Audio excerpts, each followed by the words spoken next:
নমস্কার বন্ধুরা, আলপনাস কুকিং স্টাইলে আপনাদের সবাইকে স্বাগত। আজকে বাঁধাকপির একটু আলাদা রকম রেসিপি নিয়ে এসেছি।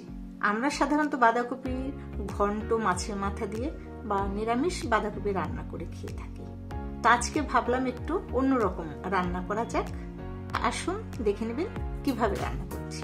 এখানে একটা ছোট সাইজের বাঁধাকপিকে কেটে নিয়েছি, একটা মিডিয়াম সাইজের আলু আর মটর নিয়েছি, 4টে চেরা কাঁচা লঙ্কা আর একটা পেঁয়াজ নিয়েছি এরকম ভাবে কেটে।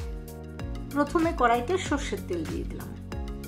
তেলটা গরম হবার পরে এর মধ্যে একটা তেজপাতা দিলাম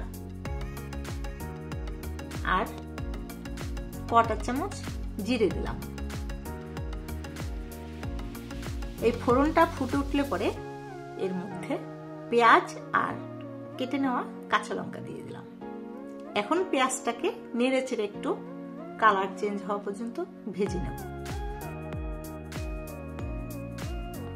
যখন পেঁয়াজটা এরকম একটু লালচে কালার আসবে তখন এর মধ্যে কেটে নেওয়া আলু আর মটর দিয়ে দেব।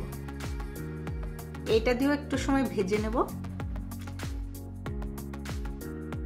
তারপরে দিয়ে দিলাম কটা চামচ লবণ, দিলাম হলুদ গুঁড়ো আর লঙ্কা গুঁড়ো। এটা একটু নেড়ে চেড়ে ভেজে নেব। তারপরে এর মধ্যে দিয়ে দিলাম বাঁধাকপি আর বাঁধাকপিটাকে উল্টে পাল্টে মশলার সঙ্গে ভালোভাবে মিশিয়ে নিয়ে ঢাকা দিয়ে দিলাম। 1 মিনিট পরে ঢাকনা তুলে নিয়ে আবারও উল্টে পাল্টে মিশিয়ে নিলাম।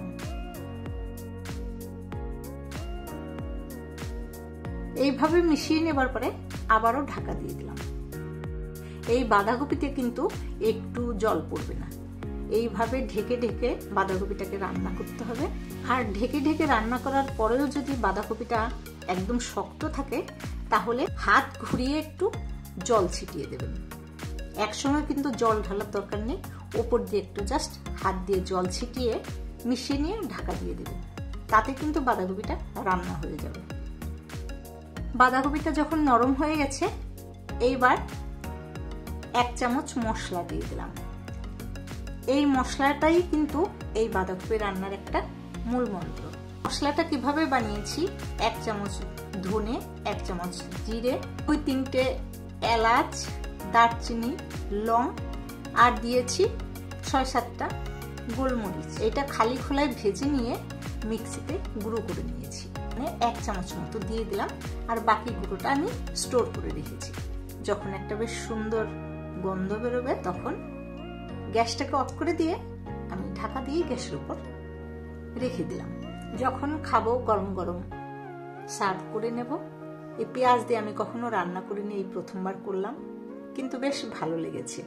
আপনারাও ট্রাই করতে পারেন। আশা করি ডাল ভাতের সঙ্গে বেশ ভালোই লাগবে। বাঁধাকপির এই নতুন ধরনের রেসিপিটা যদি আপনাদের ভালো লেগে থাকে চ্যানেলকে সাবস্ক্রাইব করে পাশে থাকবেন, লাইক শেয়ার কমেন্ট করবেন। আর যে সমস্ত বন্ধুরা এখনো পর্যন্ত সাবস্ক্রাইব করেননি তারা প্লিজ সাবস্ক্রাইব করবেন। আজকের মতো এইটুকু, আবার আসবো অন্য কোনো নতুন রেসিপি নিয়ে।